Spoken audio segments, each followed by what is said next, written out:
சரி, காலையில எல்லாரும் சாப்பிட்டு வந்தீங்களாப்பா? சரி, இப்போ நம்ம நேற்று வட்டார அளவுல புத்தக திருவிழா பற்றிய போட்டிகள்லாம் நடைபெற்றது, அப்படிதானே? என்னென்ன போட்டிகள்லாம் நடைபெற்றதுன்னு டீச்சர் சொல்றேன்.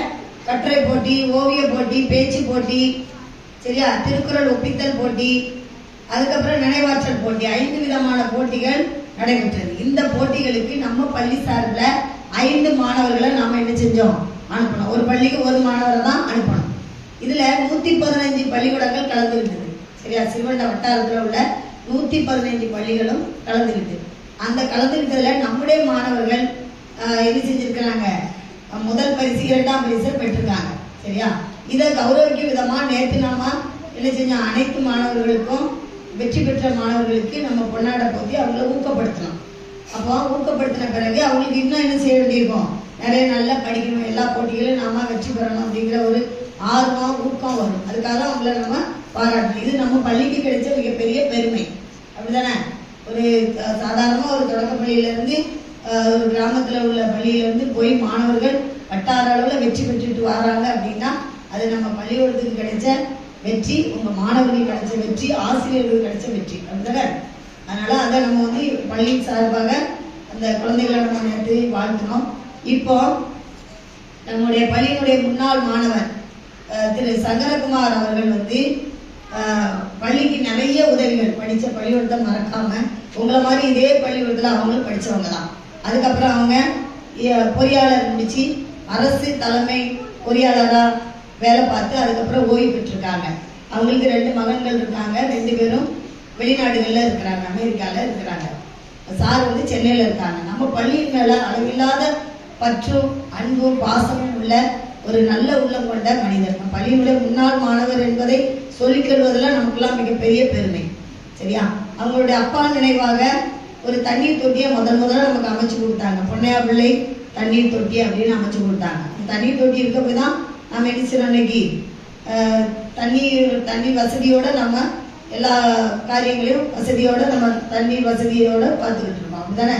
அதுக்கப்புறம் 2வது நிறைய மின்விசிறிகள் இல்லாத போது நிறைய வகுப்பறைகளுக்கு மின்விசிறிகளை வாங்கி கொடுத்தாங்க. அதுக்கப்புறம் ஒவ்வொரு ஆசிரியர் தினத்துக்கும் ஆசிரியர்களை பாராட்டுறாங்க.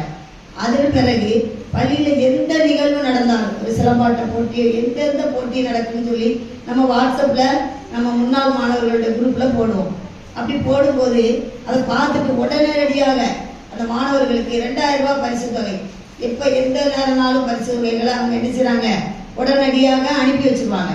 டீச்சர் நல்ல ஆசிரியர் விருது பெற்றதுக்கு கூட எனக்கு ஒரு 1000 ரூபாய் கிஃப்டா அனுப்புனாங்க, சரியா? அதெல்லாம் நமக்கு மிகப்பெரிய பெருமை. அதுதான் ஒரு பள்ளி படித்த முன்னாள் மாணவர் அந்த பள்ளியில் உள்ள ஆசிரியர்களையும் மாணவர்களையும் பள்ளி வளர்ச்சிக்காகவும் இன்னும் இந்த பள்ளியை மறக்காம இந்த பள்ளிக்கு உதவி செய்யணும், சேவை மனப்பான்மையோடு நினைக்கிறாங்க, பார்த்தீங்களா? மிகப்பெரிய விஷயம்.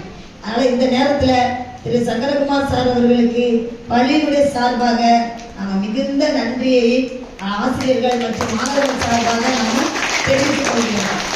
அடுத்ததாக சங்கரகுமார் சாருடைய குடும்பத்தில் உள்ளவங்க, அவங்களுடைய துணைவியார், மகன்கள், பேரன், பேத்தி எல்லாரும் என்ன செய்யணும்? இறைவனர்களால் நீண்ட காலம் நோயற்ற வாழ்க்கை வாழ்ந்து அவங்க குடும்பம் சீர் சிறப்புமாக இருக்க நம்ம அனைவர் சார்பாகவும் இறைவனிடம் வேண்டிக் கொள்வோம்.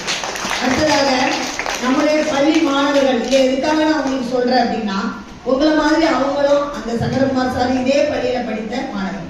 அப்ப நீங்களே என்ன செய்யணும்? படிச்ச பள்ளிய மறக்காம இருக்கணும், அப்படிதானே?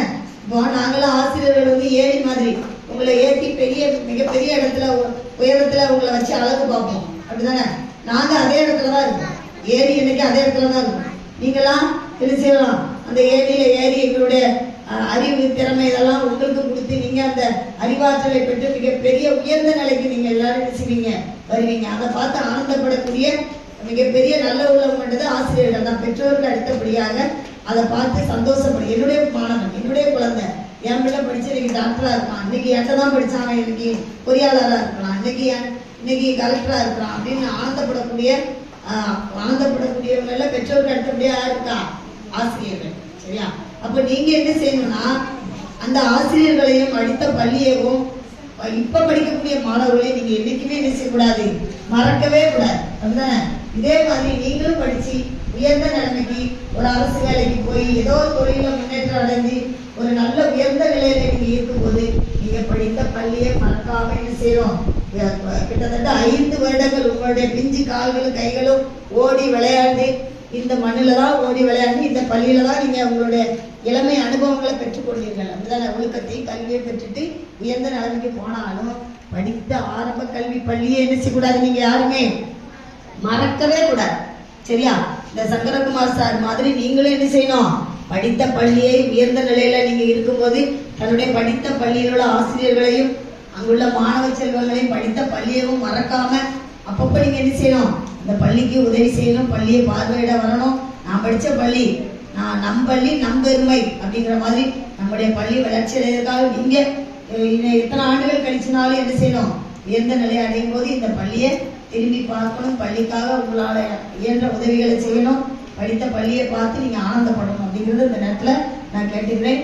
அதே மாதிரி அந்த சங்கரகுமார் சாருடைய உள்ளம் வந்து உயர்ந்த உள்ளம். எந்த ஒரு நிகழ்ச்சினாலும் உடனே 1000 2000 பணத்தை அனுப்பி வச்சு மாணவர்களை உற்சாகப்படுத்துங்க, மாணவர்கள் ஆசிரியர்களை உற்சாகப்படுத்துங்க, பள்ளிக்கு வளர்ச்சிக்கு ஏதாவது வேணும்னா கேளுங்க, நான் வாங்கி தரேன் அப்படின்னு ஒரு நல்ல உள்ளம் கொண்ட நான் பள்ளியில் படித்த முன்னாள் மாணவர், அதுவும் தலைமை பொறியாளராக இருந்து ஓய்வு பெற்றவங்க இன்னும் நம்ம பள்ளியோட ஒவ்வொரு நாளும் நம்முடைய பள்ளியினுடைய செயல்களை உற்று நோக்கி பள்ளியை வளர்ச்சி அடைவதற்கு மிக பெரிய அளவில் நமக்கு உறுதுணையா இருக்காங்க. இந்த நேரத்தில் இறைவனிடம் அவர்களும் அவர்களுடைய குடும்பத்தில் உள்ள உறுப்பினர்கள் அனைவரும் நலமுடன் பல்லாண்டு வாழ மனதார ஆசிரியர்கள் மற்றும் மாணவர்கள் சார்பாக நம்ம வாழ்த்துகிறோம்.